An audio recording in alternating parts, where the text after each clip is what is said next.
So it's the morning, and I'm tired.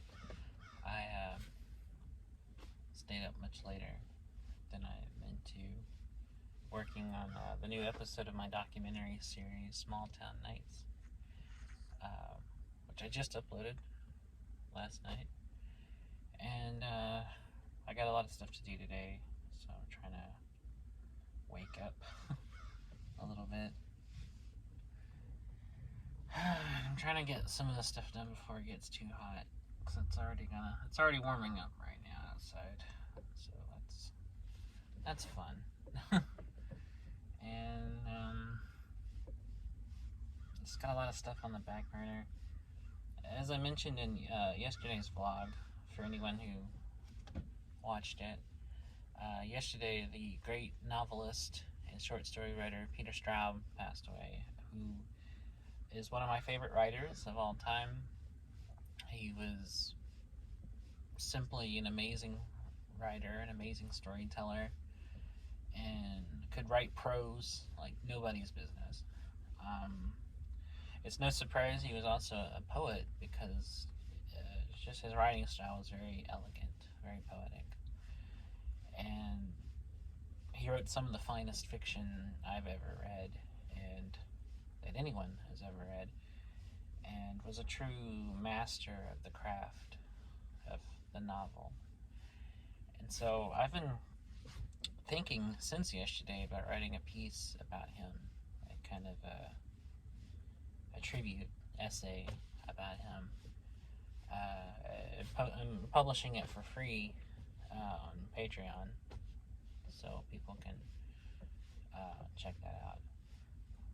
Which, incidentally, for anyone who is watching this and doesn't know who I am a writer. I mostly write poetry, although I also write essays and short stories and things on occasion. And I do have a Patreon, and a lot of the stuff on there is free to read. So if you like poetry and you like short, like form essays and things, and I do recommend it. And if you do like what I write, you can actually join my Patreon for just $1. So $1 to unlock things that aren't free, other poems, stories, other bits of writing, and photography that I don't post publicly. So I didn't mean to plug myself. I was going to talk about Peter Straub, but yeah, I'm thinking about writing a piece,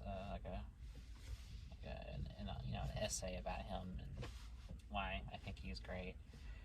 And I'm going to attempt to do that today. I'm going to essay an essay today. But yeah, I'm very sad about it.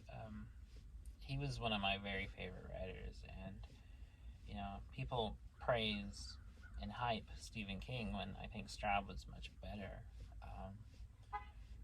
and had nowhere near the recognition that King gets. Not that I think personally Stephen King is a bad writer. I think his personal views and the fact he supports J.K. Rowling make him not so good of a person.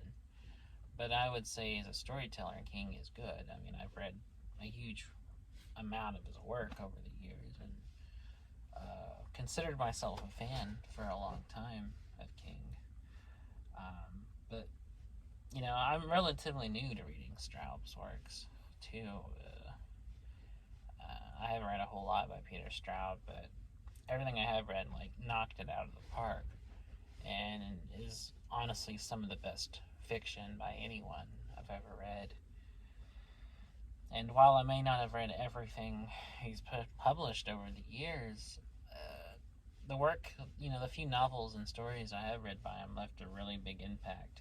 And I actually mentioned recently in one of these vlog videos that I was no longer supporting King due to his friendship with J.K. Rowling, and the fact that he refuses to even comment on her anti-trans views really has made me not really want to support him or buy any of his work anymore.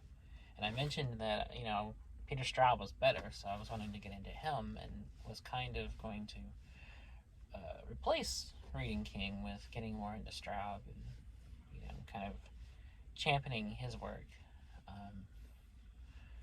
Not to say that he was like super obscure or anything, like anybody who writes or reads horror knows Straub. But he never rose, up to household name status the way King did. And honestly, that's a crime. I mean, the man put out some of the best fiction. I mean, novels like Ghost Story and Shadowland are the finest works of horror probably ever published in modern American fiction. And I just recently finished his novel Mr. X, which was also a fantastic horror novel. So I'm just really bummed about it. And the one small comfort I do get is that I know his work will continue to be read and enjoyed, for generations. And, 50, 100, 150, 200 years from now, if we're still here, if we haven't killed ourselves by destroying the environment near each other, then, future people will still be reading Peter Straub. People will still, be cracking open Floating Dragon or Coco, Mystery, The Throat, Julia, If You Could See Me Now, or any other like novel or short story collection like Magic Terror or Houses Without Doors that he put out. And it's really good.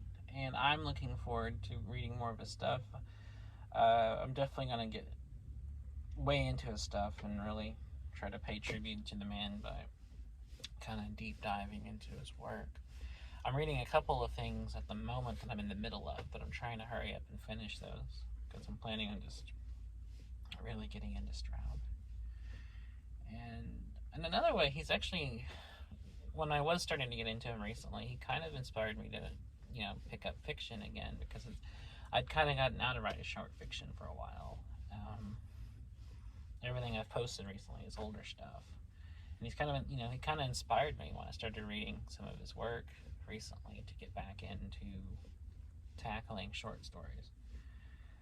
And I think that's another way I'm going to honor him is by getting back into that format. So, I'm going to miss him, and a lot of people are going to miss him. And, readers or just appreciators of horror everywhere are going to miss him. And it's sad, and but it's nice to know that his work will always be around, And I don't know, it's so emotional for me to even think about it, but it's been on my mind, and part of these vlogs are just talking about whatever I'm thinking about at the moment, and his passing has been on my mind since yesterday. I'm kind of in grief over it. So, with all that said, maybe I can get back into writing some stuff, and maybe I can, tackle that essay about him today. After I do all these errands, of course. But that makes me think about the mortality of other people I admire, other writers that are currently alive that I'm a fan of, like Laird Barron or Nathan Bellengren or, Kelly Link or Gemma Files,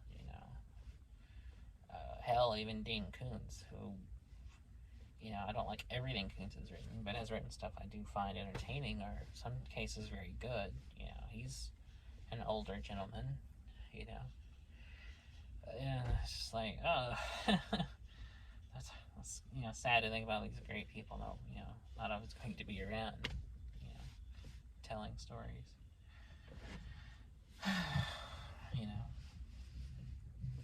But that's the name of the game, I guess. It's life. Nobody lives forever. So, but yeah, I guess I'm going to wrap this up. Try to get all that stuff done today, and I'll try to be back tomorrow for another one of these.